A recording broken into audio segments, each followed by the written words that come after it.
saya juga sekaligus diminta untuk membuka, sehingga dengan mengucapkan Bismillahirrahmanirrahim, Karir Center Fakultas Psikologi UGM dengan ini resmi dinyatakan dibuka, gitu ya. Mengenai Karir Center di Fakultas Psikologi UGM, seperti yang sudah Bu Nida paparkan tadi, sebenarnya bukan sesuatu yang baru gitu ya Bu Nida, tapi kita mencoba untuk mengaktifkan kembali apa yang sudah pernah dilaksanakan oleh fakultas, dan yang mana tujuan utamanya memang untuk mewadahi bagaimana mahasiswa itu bisa mengembangkan karirnya. Aku Harton Todo, dan ini platform yang aku dirikan bareng temanku di @perdunian_bekerja. Kita memang menunjukkan buat teman-teman apa yang harus dipersiapkan dalam dunia karirnya. Satu fenomena namanya work from anywhere. Kemarin kita bilang work from everywhere, tapi tampaknya dibenerin sama Harvard. Bilangnya adalah work from anywhere. Oke, jadi mau kerja dari mana aja boleh gitu ya. Terima kasih sudah datang ke acara e-job fair Fakultas Psikologi UGM ini dan menghadiri sesi ini bersama kami Bukit Vista. Jadi perkenalkan, nama saya Shelin. Saya adalah salah satu tim member Human Resource dari Bukit Vista sendiri. Saya Farah Dilasari dari perwakilan PT Hardo Solo Plus. Kami hari ini akan mempresentasikan sedikit tentang PT Hardo Solo Plus ya. Salam kenal, kami Widya Indonesia Group gitu. Di bawah kami punya beberapa lini bisnis gitu ya, jadi tidak hanya satu lini bisnis.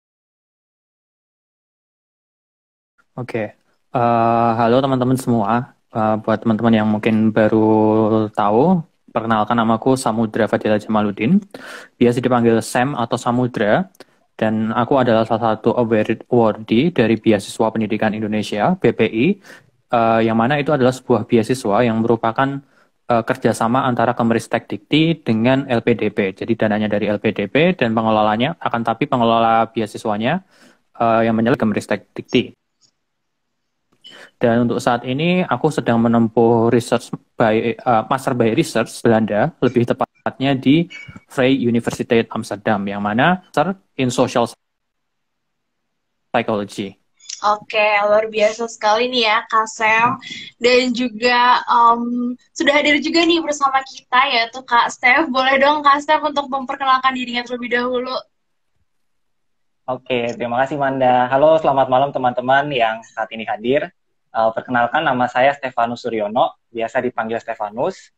Saat ini aku mengambil Magister Psikologi Profesi, Peminatan Pendidikan, dan aku juga bersyukur ya menjadi penerima beasiswa LPDP.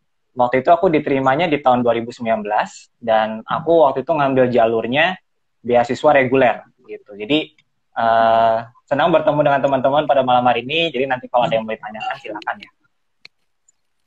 Oke, baik, luar biasa nih ya. Nah, karena tadi udah kenalan nih ya, jadi biar makin akrab nih.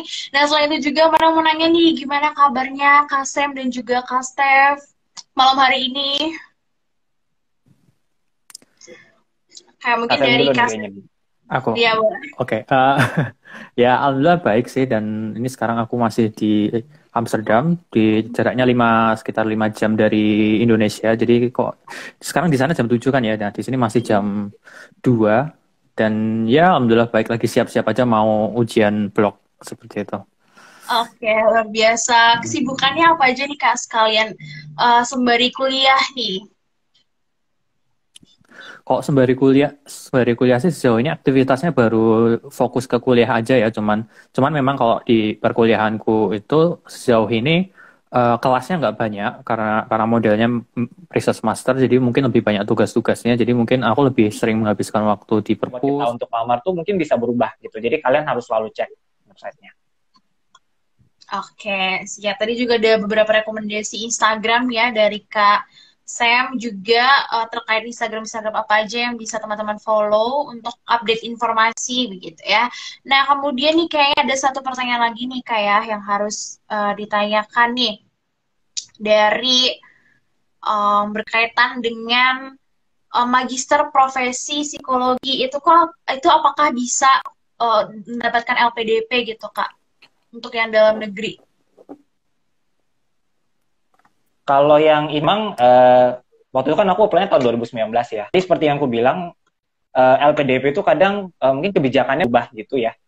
Sehingga ada beberapa kampus yang udah nggak bisa lagi di-apply gitu. Mungkin ya memang punya pertimbangan khusus gitu.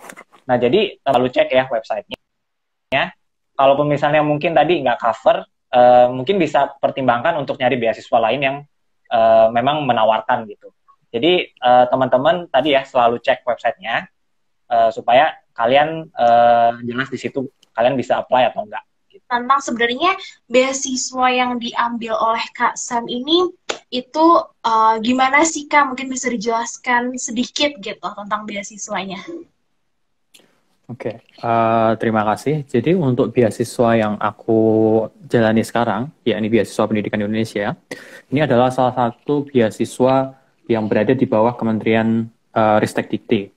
Dan ini untuk beasiswa pendidikan Indonesia ini sebenarnya baru tahun pertama, tapi sebelum-sebelumnya itu namanya berbeda. Dulu disebutnya beasiswa Budi, terus sebelumnya lagi disebut juga beasiswa Dikti, dan untuk saat ini ibaratnya sudah bereinkarnasi menjadi sebuah beasiswa baru, yakni beasiswa pendidikan Indonesia. Dan untuk beasiswa ini itu sebenarnya salah satu perpanjangan juga dari skemanya LPDP yang bekerja sama dengan Kemdikbud. Untuk yang kalau nggak salah itu pilihannya ada banyak banget. Ada yang jadi bisa disesuaikan dengan kayak goal teman-teman. Itu sebenarnya nanti ketika sudah selesai atau berkuliah itu mau jadi apa. Dan kebetulan aku mengambil beasiswanya disebut dengan beasiswa dosen dan calon dosen. Jadi memang kebanyakan yang apply itu adalah orang-orang yang memang berminat untuk berkarir menjadi akademisi. Tapi sebenarnya untuk beasiswa pendidikan Indonesia ini ada beberapa skema lain juga. Seperti misalnya beasiswa untuk pelaku budaya. Mungkin teman-teman ada yang bekerja di bidang seni sebagai aktor atau mungkin sebagai ya pokoknya di bidang seni seperti itu bisa masuk ke skema ini. Atau mungkin teman-teman yang pernah mengikuti lomba-lomba atau kompetisi sampai tingkat nasional dan internasional juga itu ada skemanya sendiri, beasiswa BPI, skema jalur prestasi untuk beasiswa khusus untuk yang jalur prestasi dan segala macamnya. Nah, untuk yang beasiswa untuk dosen dan calon dosen ini itu memang kalau dari hasil seleksinya itu nanti ada dua pilihan, skema dalam negeri dan luar negeri. Dan Jadi yang aku dapat sendiri adalah beasiswa regional scholarship. Beasiswa ini diberikan oleh pemerintah regional di Italia. Contohnya kayak aku sekarang karena aku di Padova itu regional Veneto namanya. Semacam mungkin kalau di Indonesia provinsi gitu ya. Gitu. Oh, oke, Iya. oke. Nah, Jadi Padova sorry Kak. It's okay. Dan beasiswa ini diperuntukkan untuk mahasiswa internasional maupun mahasiswa Italia sendiri yang pendapatan keluarganya di bawah rata-rata Italia gitu.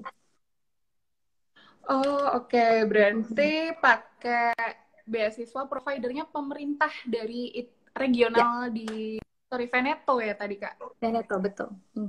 Kalau di Indonesia mungkin semacam bidik misi gitu ya. Oke, bidik misi. Itu guys, ternyata kalau di Indo mirip-mirip sama bidik misi. Cuma standar ininya menurut pendapatan minimal di Italia Kak ya? Iya. Jadi nanti di-convert ke euro gitu. Boleh tahu nggak sih Kak berapa euro minimal kalau di regionalnya Kakak gitu? Oke. Kalau di regional Veneto sendiri 23.600, sekitar 23.600 euro per tahun. Itu per tahun. Ya, di bawah itu bisa untuk daftar beasiswa ini. Gitu. Oke. 23.600 euro per tahun itu berarti hitungannya pendapatan orang tua atau kita sih Kak itu sebenarnya? Pendapatan seluruh keluarga. Jadi yang dilihat adalah seluruh anggota keluarga di kartu keluarganya.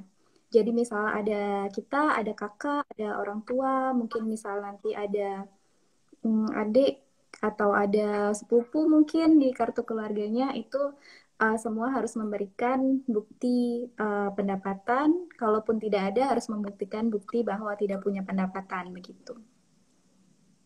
Oh, oke, I see. Mhm. Terus Kak, ketika kita dapat gitu, atau misalnya perlu bukti leadership juga kalau yang Swedish Institute itu.